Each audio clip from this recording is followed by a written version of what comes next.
Aujourd'hui, on va avoir 6 expressions en 2 minutes, parce que j'ai pas que ça à foutre. Une brette.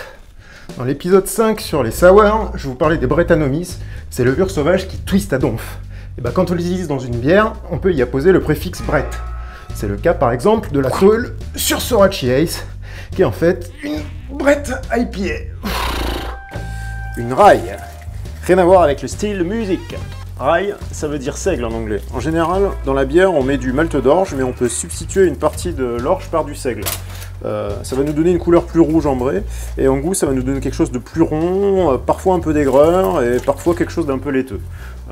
C'est le cas par exemple des Rye IPA, que moi j'adore, c'est super bon. Et pour vous donner un exemple de Rye IPA, il y a la Laroun de chez Bidassoa, qui est une Rye Imperial IPA, qui est vraiment super chouette.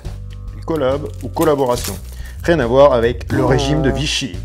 C'est quand deux brasseurs ou plus font une bière ensemble. Techniquement, la bière va forcément être faite chez l'un ou chez l'autre des brasseurs, mais tous les brasseurs impliqués vont avoir leur mot à dire sur la recette ou le processus de création.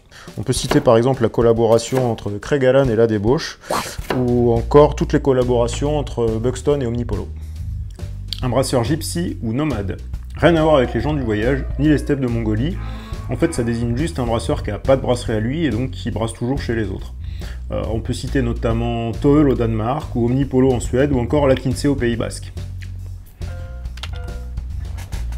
Une taproom ou taproom, c'est un lieu qu'un brasseur ouvre pour vendre ses bières directement au grand public, notamment à la pression. Ça peut être sur son site de production ou pas du tout.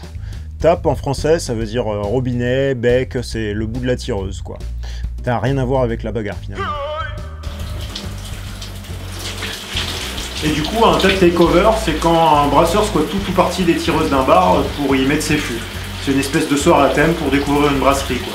Voilà, c'est tout pour cette fois. Bah oui, abonnez-vous, tout ça, quoi.